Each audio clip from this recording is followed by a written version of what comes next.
Reform एक अनवरत चलने वाली प्रक्रिया होती है।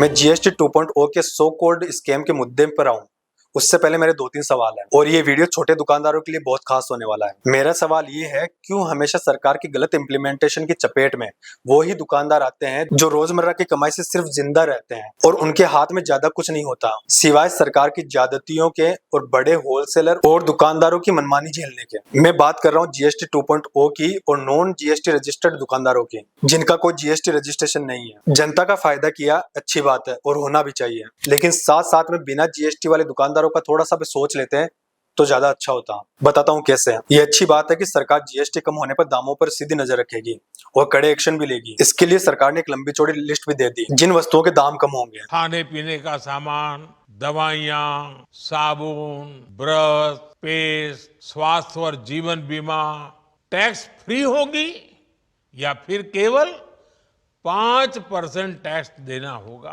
लेकिन यहाँ पर सवाल ये है कि क्या सरकार ने इस बात पर नजर रखी कि जीएसटी 2.0 की पहली घोषणा के बाद बाजार में कितनी कालाबाजारी हुई, किस तरह भावों के साथ बड़े दुकानदारों ने छोटे दुकानदारों के साथ खेल किया, जिसके चलते उन छोटे दुकानदारों की जीते जी दुकानदारी मर गई, जो छोटा मोटा माल रखकर जीवन यापन करते थे। चाहे बात 1-2 महीने की क्यों नहीं हो, उनका लॉस होता है क्योंकि वो उससे उभर नहीं पाते हैं। इसमें गौर करने वाली बात यह है कि पिछले 15 दिन में कालाबाजारी बहुत हुई है। क्या इस दौरान सरकार ने इस बात पर नजर रखी कि बड़े बड़े होलसेलर ने छोटे छोटे दुकानदारों के साथ क्या खेल खेला? बड़े होलसेलर ने माल ब्लॉक कर दिया और छोटे दुकानदारों को मजबूर कर दिया मनमर्जी के भावों में सामान खरीदने के लिए। उससे छोटे दुकानदारों की दुकानदारी खराब हुई, वो बदनाम हुए कि महंगे दाम में बेचकर आप लूट रहे हो। उनके ग्राहक टूटे, वो अलग बात। क्या सरकार के पास इस बात का जवाब है कि उन्होंने कालाबाजारी पर ध्यान रखने के लिए क्या किया? कि आप आज नजर रखने की बात कर रहे हो। देश में कितने दुकानदार है जो बिना रजिस्ट्रेशन के दुकानदारी कर रहे हैं? और ये वीडियो उन्हीं का सवाल है, क्योंकि लगभग 8 करोड़ दुकानदार होंगे देश भर में बिना जीएसटी रजिस्ट्रेशन के जो दुकानदारी कर रहे हैं। और आज आप ऑर्डर दे रहे हो कि यदि कोई दुकानदार पुरानी एमआरपी पर माल बेचे तो उनकी शिकायत दर्ज करें। तो इस पर इस बात का जवाब दीजिए कि क्या छोटे छोटे दुकानदारों के साथ लॉस का बड़ा खेल नहीं होगा? क्या वो छोटे से दुकानदार में लॉस प्रॉफिट मैनेज कर पाएंगे? क्या वो अपना लॉस बर्दाश्त कर पाएंगे? क्या उनको इतनी छूट नहीं होनी चाहिए कि जब मार्केट में नई जीएसटी रेट के साथ माल आए, नई प्रिंट रेट के साथ,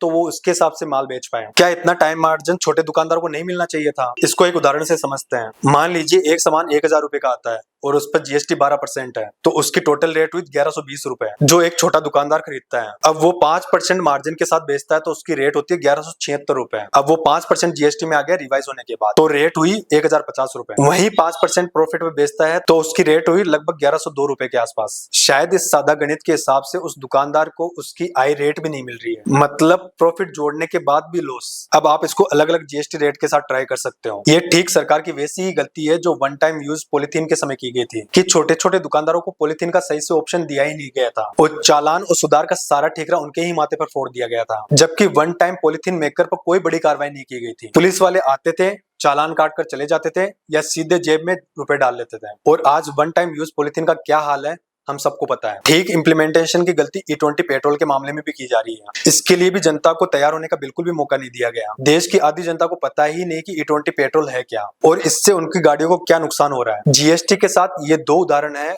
गलत इंप्लीमेंटेशन के। इन सब बातों से यह साबित होता है कि सरकार आखिर जनता से चाह क्या रही है। सारा नुकसान जनता और छोटे छोटे दुकानदार ही क्यों झेले और सारी मौत सरकार, बड़े बड़े दुकानदार और होलसेलर करें, जिनकी कालाबाजारी के सामने छोटे छोटे दुकानदार और जनता हाथ फैलाए भीख मांगती रहती है। यदि आपको अभी शिकायत की परवाह है तो कालाबाजारी के समय शिकायत की परवाह क्यों नहीं थी? जनता की परवाह की अच्छी बात है, लेकिन थोड़ी सी परवाह छोटे दुकानदारों की भी कर लेते हैं। उनको ऑप्शन देकर क्यों इतना बेबस और लाचार बना रहे हो छोटे छोटे दुकानदारों को और तो कभी कभी जनता को? छोटा दुकानदार छोटा माल खरीदता है तो क्या आपकी शिकायतों के आगे उनको नुकसान नहीं होगा? उसकी प्राइस कॉम्प्रोमाइज नहीं होगी? उनके प्रॉफिट लॉस कॉम्प्रोमाइज नहीं होंगे? पुलिस ज्यादती और चालान की कालाबाजारी नहीं करेगी? कुल मिलाकर बात इतनी सी है कि सुधार हर सवाल से होता है और सरकार को इस मामले को जरूर देखना चाहिए, तभी भारत बिजनेस टाइकून बन पाएगा।